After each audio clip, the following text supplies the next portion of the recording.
Gratuity. Gratuity the payment of gratuity act 1972 के तहत हर उस कर्मचारी को जो किसी कंपनी में, किसी फैक्ट्री में या किसी दुकान में, हॉस्पिटल में, स्कूल में या किसी भी तरह की संस्था में काम कर रहे हैं, उनको मिलने का हक है। साथ ही साथ उसी कंडीशन में उनको मिलेगा जिस कंडीशन में उनके जॉब का यानी उनके काम करने की जो समय है वो 5 साल या 5 साल से अधिक का हो गया हो, और उस संस्था में, उस कंपनी में, उस दुकान में, हॉस्पिटल, स्कूल जहां वो काम कर रहे हैं वहां पर कम से कम 10 या उससे अधिक लोग कार्य कर रहे हों। उस कंडीशन में the payment of gratuity act 1972 के तहत वो ग्रेजुटी के हकदार होते हैं। कुछ एक ऐसे कंडीशन है जिस कंडीशन में उनको ग्रेजुटी नहीं मिल सकता है, जैसे कि अगर वह चोरी करते हुए, लड़ाई झगड़ा करते हुए, गमन करते हुए, घोटाला करते हुए अगर पकड़े जाते हैं, उस कंडीशन में अगर उनको निकाल दिया जाता है तो उनको ग्रेजुटी नहीं मिलता है। ग्रेजुटी मिलने का जो टाइम होता है वो होता है आपके रिजिग्नेशन के बाद, यानी आप अगर त्यागपत्र देते हैं या आपकी मृत्यु हो जाती है या आपका एक्सीडेंट हो जाता है, उस कंडीशन में आप ग्रेजुटी के लिए अप्लाई कर सकते हैं।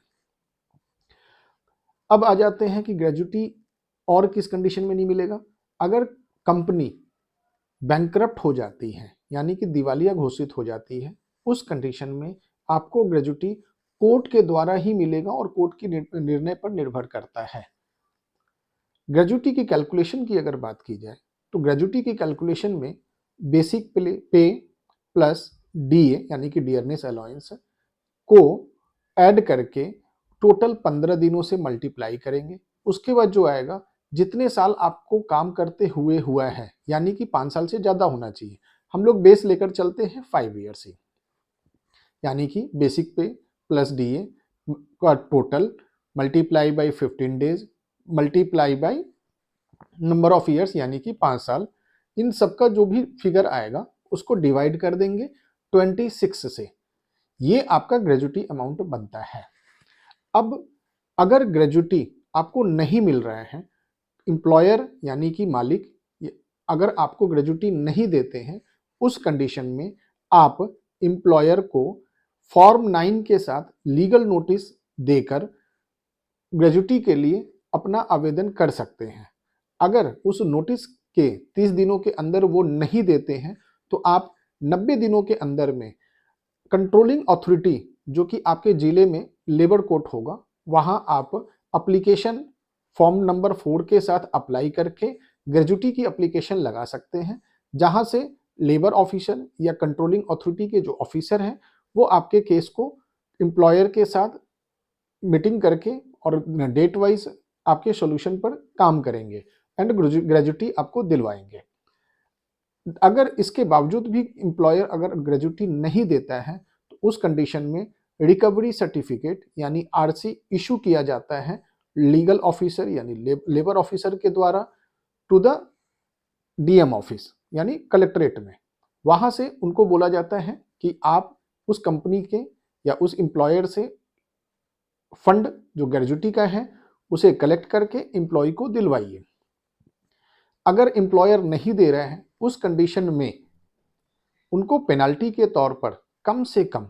6 महीना की सजा, फाइन या दोनों से दंडित किया जाता है। मैं फिर से रिपीट कर रहा हूं, पेनाल्टी के तौर पर 6 महीने से ज्यादा की सजा या पेनाल्टी के अमाउंट के रूप में धनराशि या दोनों यानी कि सजा और पेनाल्टी दोनों से दंडित किया जा सकता है। ग्रेजुटी के लिए जिस डॉक्यूमेंट की जरूरत होती है, इस बात का आप खासम खास ध्यान रखेंगे कि डॉक्यूमेंट के तौर पर आपके पास ऑफर लेटर होना चाहिए, आपके पास अपना विजिटिंग कार्ड होना चाहिए अगर कंपनी में है तो, सैलरी स्लिप होनी चाहिए, अगर आपने रिजाइन किया है तो रिजाइन के लेटर होने चाहिए, अगर आपके अप्रूव्ड हुए हैं रिजाइंड उसके कंफर्मेशन मेल चाहिए या लेटर चाहिए, देन बैंक स्टेटमेंट चाहिए जहां आपको सैलरी आ रहा है। ये सारी डिटेल्स को कलेक्ट करके ही आप एप्लीकेशन के तहत लेबर ऑफिस में आप सबमिट करेंगे, जिससे कि आपका मैटर बड़े आराम से सॉल्व हो जाएगा और आपको ग्रेजुटी मिल जाएगा। मेरा एक सजेशन है, आग्रह है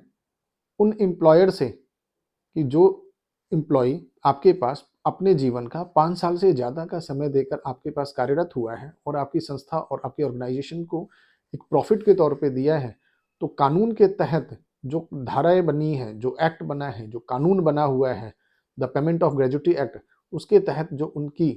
लायबिलिटी आपकी जो उनके प्रति लायबिलिटी है ग्रेजुटी की, आपको पे करना चाहिए। धन्यवाद।